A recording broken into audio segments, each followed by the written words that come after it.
Vocês já ouviram falar de Ésopo? Ésopo foi um escravo lá na Grécia Antiga, no século 6 a.C., que tinha uma paixão por criar e contar histórias.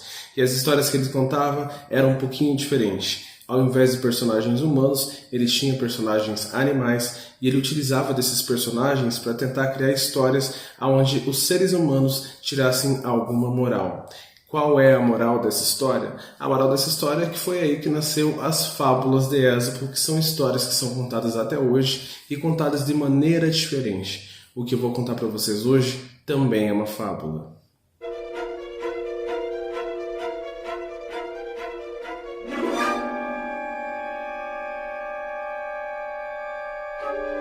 Ahmad e Shava, dois personagens extremamente diferentes e extremamente apaixonantes à sua maneira, que têm histórias incríveis que em determinado ponto vão convergir. Mas quais são essas histórias? A história que mais me chama a atenção, que eu vou contar para vocês de imediato, é a história de Shava. Shava é um golem. E o que seria um golem? É um ser da mitologia judaica que é criado do barro, e esse ser ele nasceu para servir as motivações do seu mestre, então logo ela não tem nenhuma força de vontade e ela não é um ser nem bom nem mau, é o que eu diria um ser amoral, e ela é criada para ser serva de um senhor. No início dá a entender que ela é uma escrava sexual e esse senhor está indo em direção aos Estados Unidos para sair do lugar que ele vive ali naquela região, porque ele não é muito bem visto onde ele está. E ele resolve criar Shava para sua companhia, a leva para esse barco e a esconde em uma caixa que seria uma caixa de transporte muito grande. Em determinado momento da viagem ele resolve acordá-la, porém logo quando ele a acorda, ele falece dentro do navio que está o transportando para os Estados Unidos. E aí a Shava fica sem amo, e quando ela fica sem amo, de acordo com a mitologia dela, ela precisa encontrar alguém que a ordene.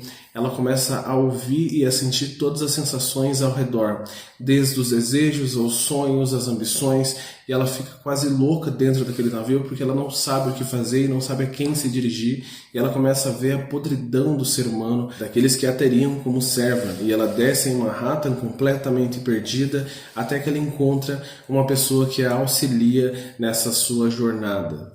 Já em contraponto, a gente vai conhecer o Ahmad. Ao contrário da Shava, ele não é um personagem tão bonzinho assim, ele já é um personagem um pouco arrogante, que gosta muito de si mesmo, e afinal ele é um djinn muito poderoso. O djinn é um gênio que a gente conhece assim aqui no ocidente, mas lá naquela região ele é um ser criado do fogo que cumpre desejos, mas ele não é um ser tão benéfico assim. Ele é mais pro lado negativo, mais pro lado ruim. Só que o Ahmad não é ruim, ele tem só a sua arrogância, ele não gosta muito do contato com as pessoas, muito menos com seres humanos, e ele vive sempre escondido nas miragens do deserto. Os oásis são os seus castelos, até que em determinado ponto ele acaba sendo aprisionado por um feiticeiro numa garrafa de vidro.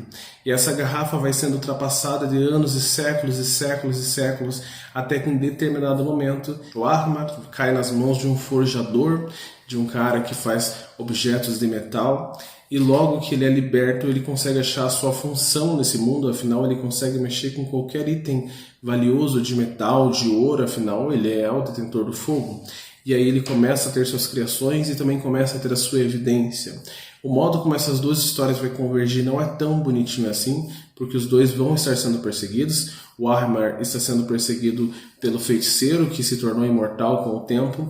Também a Shava passa a ser perseguida por outros inimigos, e esse relacionamento dos dois se cria no meio de toda essa confusão, e desse cenário maravilhoso do século XX, que é em Manhattan. E a autora, a Erin Wecker, criou todo esse cenário com muita sutileza. Então ela teve anos de trabalho para construir essa história, até mesmo para ver os mapas da cidade de Manhattan, fazer tudo certinho. Para nós aqui, essa geografia ela é mostrada de modo sublime. Se você pode passear com o Google Maps e ver onde eles estavam, ver como são esses cenários que existem de fato. E além disso, a história em si é completamente encantadora. Eu trouxe para resenhar esse livro aqui porque é uma fábula dark, esse é o selo editorial que a Dark Side Books colocou nela, porque ela tem um pouquinho da magia obscura do djinn, ela tem um pouquinho da magia obscura dessa religiosidade, do modo como as coisas são criadas, só que é uma grande história de amor. Eu não sou fã de histórias românticas, só que nesse caso foi tão bem criado que para mim foi algo apaixonante. E eu me vi mesmo como um leitor daqueles livros de romance que ficam em bancas, completamente apaixonado, completamente louco para saber qual seria o final dessa história. E é um final muito condizente com tudo que foi criado, muito respeitoso. A história desses dois personagens converge num final muito interessante. E eu soube que vai ter um segundo livro que já está sendo escrito pela autora. Com toda certeza a Dark Side Books vai trazer pra gente também.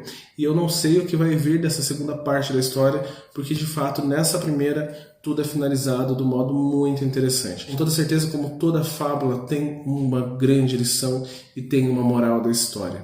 Então, obrigado pela atenção mais uma vez. Eu peço que curta, se inscreva e compartilhe para que a gente viaje cada vez mais longe juntos.